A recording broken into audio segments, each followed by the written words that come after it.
So they become good friends going hunting, and Curtis likes what Wright's doing, and says, "Hey, can I be a partner in raising cattle and all this stuff you're doing? Well, you could buy in and do it." Okay, so he buys into it and becomes Wright's partner. And Wright says, at this point, everybody's mad at Miami Beach because these planes, they don't have mufflers. They are louder than shit. They are. People in Pelican Grove were really in an uproar about all these planes. They hated it. So he left Miami Beach and moved the whole operation out to what is now Opa-locka, the flying school. And meanwhile, he and Wright together buy property, and over the course of the First World War, they accumulate together 120,000 acres. 120,000? Yeah, 120,000 acres. So then the war ends with the armistice, and as well as the training planes, Curtis builds flying boats for the Navy, 250 of them. And the flying boats are the only American production planes that see action in the First World War. Rickenbacker and all these guys fought in French and British planes, not American planes. And it's estimated that 95% of all the American pilots in the First World War were trained on Jennings. So with the war over, Navy had this idea of something they had thought of before the war, but they had to postpone, which was to fly the Atlantic. And they had bought from Curtis one big, gigantic flying boat, and they built 3 more and assembled this fleet of 4 flying boats to try to cross the Atlantic. And in 1919, they took off, and 3 of them didn't make it.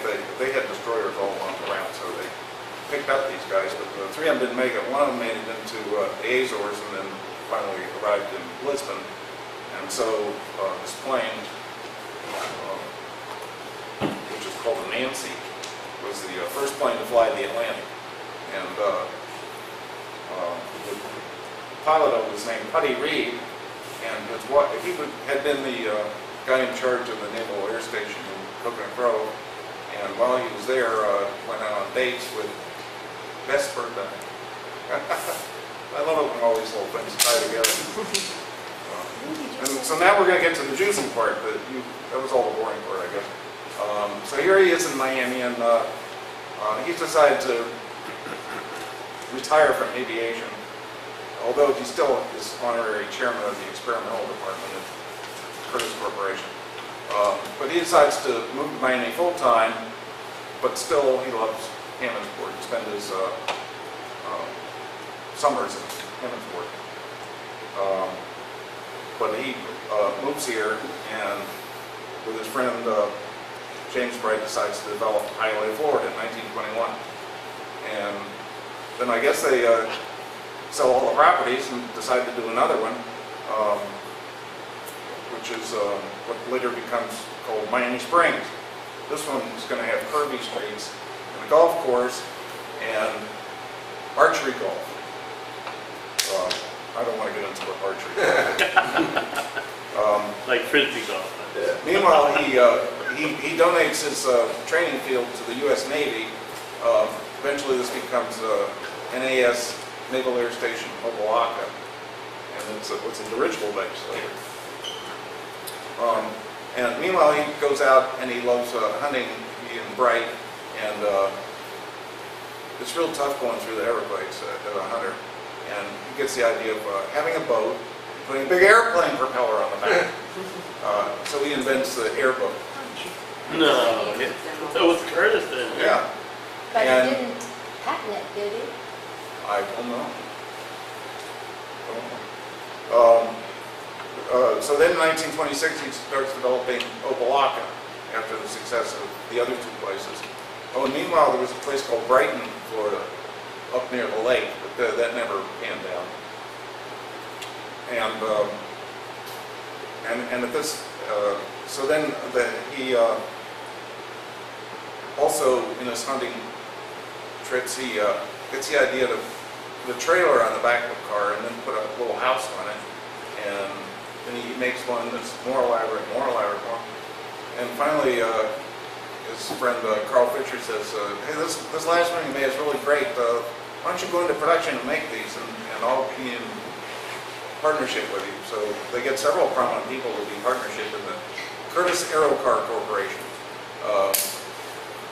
And they sell these under license. There's manufacturing. Oh, and all of them had a telephone. You could talk to the driver. And the difference between these and regular trailers was it's illegal for passengers to go in trailers because they might break or fall off or something. But in these vehicles, they were allowed to have passengers in the back. And rich people in New York used them to commute to business, to go to work every day. Yes. Didn't he patent a certain hitch? Yeah, I don't want to get into a big. I could spend an hour describing these things. Yeah. When I was 9 years old, my father took his aero car, went to Chicago to a business meeting, went all the way to California, down the coast, into Mexico City. We were gone 7 weeks. And I was 9 years old. Yeah.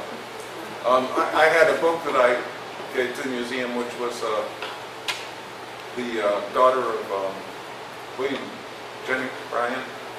She was the ambassador to Denmark, and she shipped one of these to Denmark and drove all around Europe. You have a picture of one? Yeah. Huh? You have a picture of one? You have a picture of one? Yeah, I do. I have a picture of one. Ward, several months ago, Ward brought in pictures and brochures from the Aero It Club. looks like an aerodynamic trailer. I have, this was a article in Fortune magazine where they're talking about different things in Miami, and they had this one picture of the high-class trailer park. And these things attached to an automobile. So these are two of these things parked with people having tea. It went into To the invest trunk it or- of a coupe. And in 1929, they decide, these managers who are running these things decide to merge together the Wright Company, airplane company, and the Curtis Corporation, and they call it the result the Curtis Wright Corporation. And I want everybody to know this, whose name came first. The Wright brother, one of them died, the one left was real PO when he found out that his name was second. And at the time of the merger, when they did the capitalization of this corporation, it was the second largest corporation in the United States after General Motors. Unfortunately, it was 1929, right before the crash. Poor timing. Poor timing.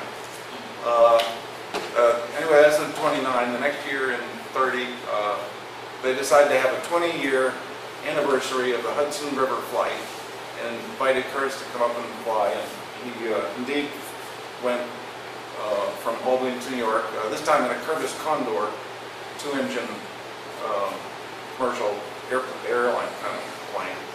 And he said to the pilot, I want to fly. Okay, sure. And the pilot said he was terrified that when he was supposed to go down, he went up, and he didn't let it land. But someone asked Curtis afterwards, how did you do? And he says, I forgot how to do it. I have to go back to school and learn how to fly all over again. But anyway, he was honored for that. And also in 1930, the University of Miami granted him an honorary doctorate of science. I think that's pretty good for some guy that just graduated 8th grade to be given an honorary doctorate of science, to be Dr. Curtis. Anyway, after the Hudson River flight, Curtis had an attack of appendicitis and went to a hospital in Buffalo where he seemed to be doing okay. But then the next week, he had a blood clot and he died of a stroke. Oh my God. He was what, How old was he? 52? He was 51 years old. Peter, you pass that? And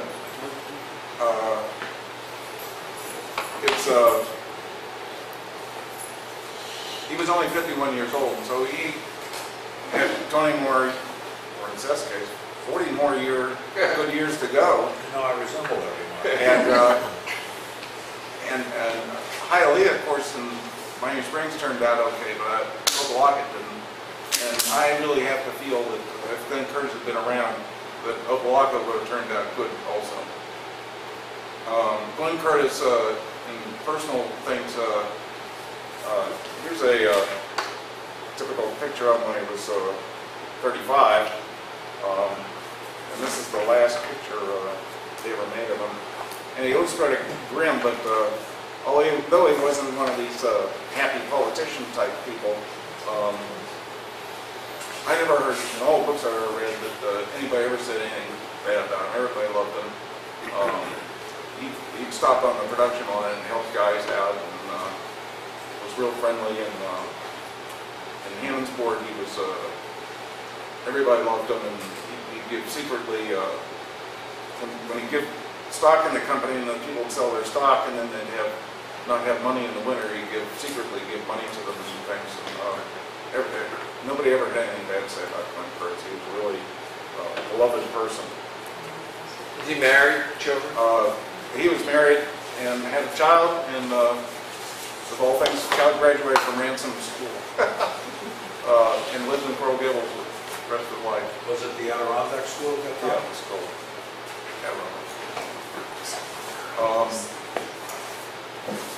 I can't think of anything else to